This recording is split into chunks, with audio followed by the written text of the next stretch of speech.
Welcome to our historical exploration. Today, we plunge into a significant moment from World War II, the dropping of atomic bombs on Hiroshima and Nagasaki. As we turn back the pages of history to August 1945, we find a world divided by war. The European front had seen the end of conflict with Nazi Germany's surrender, but in the Pacific, the war was far from over. The United States, leading the Allies, was locked in a grueling island-hopping campaign against Japan. The prospect of a full-scale invasion of Japan's home islands loomed, a scenario that promised heavy casualties on both sides. In this context, the US made a monumental decision to drop 2 atomic bombs on the Japanese cities of Hiroshima and Nagasaki. But what were the reasons behind this decision? And how did it shape the course of history? The question we're examining today is, why did the US decide to drop these atomic bombs? As we dive in, the primary reason for the atomic bombings was simple yet grim: to hasten the end of the war. By the summer of 1945, the world had been at war for nearly 6 years. The human cost was staggering, and everyone was yearning for peace. But peace seemed elusive in the Pacific. Japan, despite being on the brink of defeat, showed no signs of surrender. The Allies, led by the United States, were left with a daunting prospect: a full-scale invasion of Japan's home islands. Imagine, if you will, an invasion on such a scale. The Japanese were prepared to fight to the last man, woman, and child. The US military anticipated that such an invasion could result in casualties in the hundreds of thousands, if not millions. The thought of such a bloodbath was unbearable. Enter the atomic bomb, a new and devastating weapon that the US had been developing in secret. The belief was that the sheer destructive power of these bombs could compel Japan to surrender. If Japan surrendered, the war would end, and a costly invasion could be avoided. It was a grim calculation, but it was the calculation that US leaders made. Of course, the decision was not made lightly. There was much debate and deliberation. Some argued that the use of such a weapon was morally indefensible, regardless of the circumstances.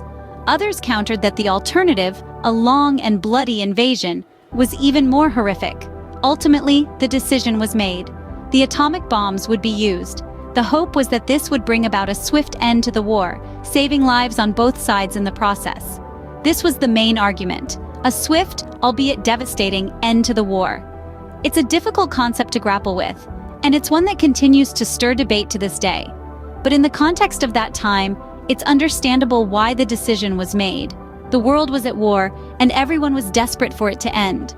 The atomic bombs, for all their destructive power, offered a way to do just that. Beyond ending the war, there were other significant factors at play. The decision to drop atomic bombs on Hiroshima and Nagasaki was not solely about bringing a swift conclusion to the war, but also about demonstrating the United States' formidable power and technological prowess. The world stage in the mid-20th century was a complex one. The United States, having emerged as a leading global power, was acutely aware of the shifting sands of international relations and the looming specter of the Cold War. The atomic bombs were not just weapons of mass destruction. They were symbols of power, a deterrent to any nation that might challenge American interests.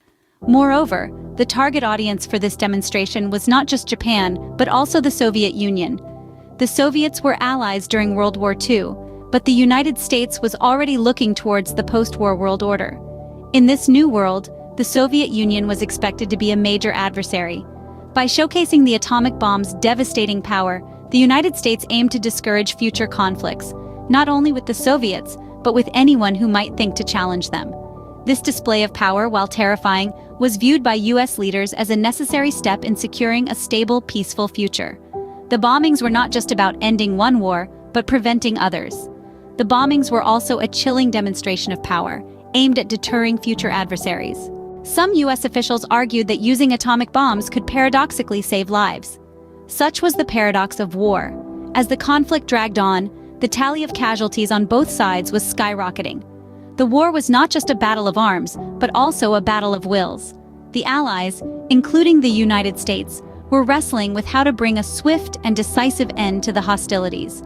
In the midst of this, a belief began to take root. It was the belief that by ending the war promptly, they could prevent further loss of life. Yes, the bombs would cause immediate and devastating loss, but in the grand scheme, they would potentially save more lives than they would take. This was the calculation, as grim as it was. The Allies had called for Japan's unconditional surrender. This meant a total and complete capitulation to the Allies' terms, without any negotiation. But Japan, steadfast in its resolve, had not yet agreed to these terms. The war continued, and with it, the loss of life. The atomic bombs, horrific as they were, offered a way out. They could deliver a blow so severe, so devastating, that Japan's will to fight would be broken. They could force an acceptance of the Allies' surrender terms. The hope was that the atomic bombings would break Japan's will to fight, leading to an acceptance of the Allies' surrender terms. And with that, the war could finally come to an end. On August 6 and 9, 1945, the US dropped atomic bombs on Hiroshima and Nagasaki, a moment in history that continues to reverberate through the years. The bombings were catastrophic, resulting in a level of destruction and loss of life that was previously unimaginable. The atomic bomb dropped on Hiroshima, nicknamed Little Boy, detonated approximately 600 meters above the city's center. The explosion unleashed a destructive force equivalent to about 15,000 tons of TNT, instantly killing tens of thousands. The city was leveled, its buildings and infrastructure reduced to rubble. 3 days later, the Fat Man bomb was dropped on Nagasaki. The topography of Nagasaki, with its hills and valleys, somewhat contained the blast. However, the impact was still devastating. Tens of thousands more were killed, and large portions of the city were obliterated. The immediate effects of the bombings were horrific. The death toll, both instant and in the aftermath, was staggering. Survivors, known as hibakusha, suffered from severe burns, injuries, and radiation sickness.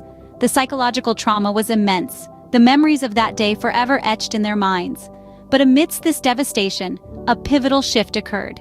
Just days after the bombing of Nagasaki, on August 15, 1945, Emperor Hirohito announced Japan's surrender. The news was met with a wave of relief around the world. The long and grueling war was finally over. The Allies' call for unconditional surrender had been met.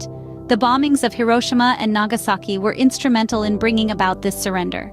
They marked the end of World War II and the beginning of the atomic age. These events changed the course of history, their impact felt in the geopolitical landscape that emerged in the post-war era. In the wake of these bombings, Japan finally surrendered. The bombings had achieved their intended effect, but at a terrible cost.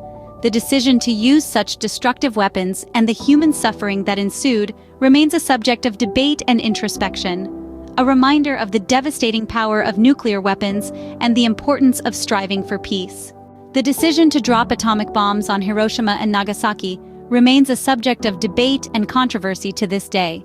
The cataclysmic events that unfolded in August 1945 have left indelible marks on the pages of history, sparking discussions that echo in the halls of academia, political arenas, and social gatherings around the world. The core of this debate revolves around whether there were viable alternatives to the use of such devastating force. Could the United States have pursued a different strategy? Could they have continued the island-hopping campaign, tightened the naval blockade, or waited for the Soviet Union to declare war on Japan? These are questions that historians, political scientists, and military analysts continue to grapple with, dissecting the decisions made over 7 decades ago with the benefit of hindsight. Then, there's the ethical dimension of this discourse. The atomic bombs dropped on Hiroshima and Nagasaki were not just ordinary weapons, they were instruments of mass destruction, capable of obliterating entire cities and killing hundreds of thousands of people in an instant. The use of such weapons raises profound moral and ethical questions. Was it justifiable to inflict such widespread destruction and loss of life, even in the face of a relentless war? Moreover, the aftermath of the bombings brought about a new era of nuclear weapons proliferation, raising concerns about global security and the potential for future nuclear conflicts. How do we reconcile the desire for peace with the existence of weapons capable of such destruction? These questions don't have simple answers. They compel us to reflect on the nature of war, the decisions made by those in power, and the human cost of conflict. The atomic bombings of Hiroshima and Nagasaki serve as grim reminders of the devastating power of nuclear weaponry and the moral dilemmas they present. While the bombings undeniably played a role in ending the war, the questions they raise are still being examined today. As we delve into this chapter of history, we are reminded of the weight of the decisions made and the lasting impact they have on our world. Thank you for joining us on this exploration of a pivotal moment in history. we've journeyed through the reasons behind dropping atomic bombs on Hiroshima and Nagasaki, from swiftly ending the war, showcasing power, to the hope of saving lives. We also touched on the ongoing debate surrounding this decision. Each point contributes to our understanding of this complex historical event. Please subscribe to our channel for more historical explorations. See you in the next video.